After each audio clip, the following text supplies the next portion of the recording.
Office की घड़ी में 11:47 बज रहे थे। बाहर बरसात की हल्की बूंदें कांच की दीवार पर टप टप गिर रही थी और अंदर ऑफिस की वही रोज वाली टाइपिंग की आवाज, मशीनों की गुनगुनाहट और लोगों की भागदौड़। लेकिन इस सब के बीच एक कदम ऐसे थे जो बेचैनी को साफ बयान कर रहे थे। अनु। वो तेज तेज चलती हुई आर्यवर्धन के केबिन की ओर बढ़ रही थी।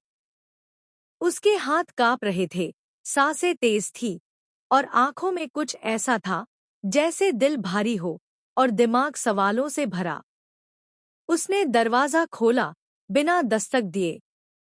आर्यवर्धन ने सर उठाया। उसकी आंखों में हैरानी थी, फिर चिंता और फिर एक अधूरी मुस्कान जो उसने बस औपचारिकता में दी। अनु। बिना नॉक किए। सब ठीक है।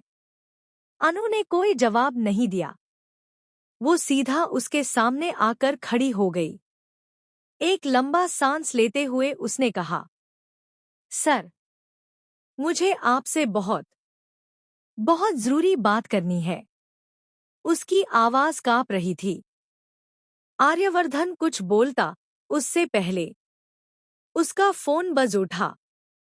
स्क्रीन पर नाम चमका, मीरा कॉलिंग।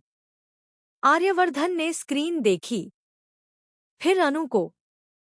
एक सेकंड की खामोशी। उसने फोन उठा लिया। हाँ मीरा।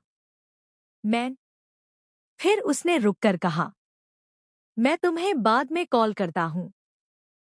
और फोन काटकर टेबल पर रख दिया।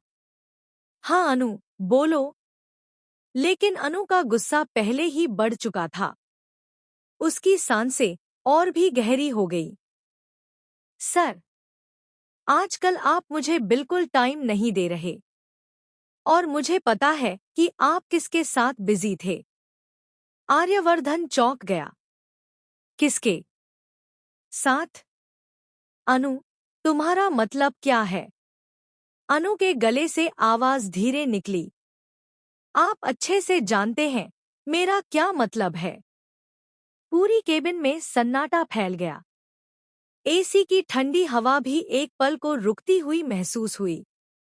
आर्यवर्धन ने धीरे से पूछा, अनु, तुम कहना क्या चाहती हो? अनु की आंखें चमक उठीं, आंसुओं से नहीं, शक से। उसने फाइनली वो सवाल पूछा जो पिछले 2 दिनों से उसके सीने पर बोझ बनकर बैठा था।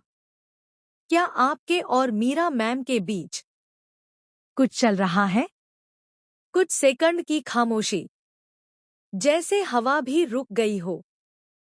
फिर अनु ने दूसरा और भी डरावना सवाल पूछा, आप मीरा मैम से प्यार करते हैं क्या?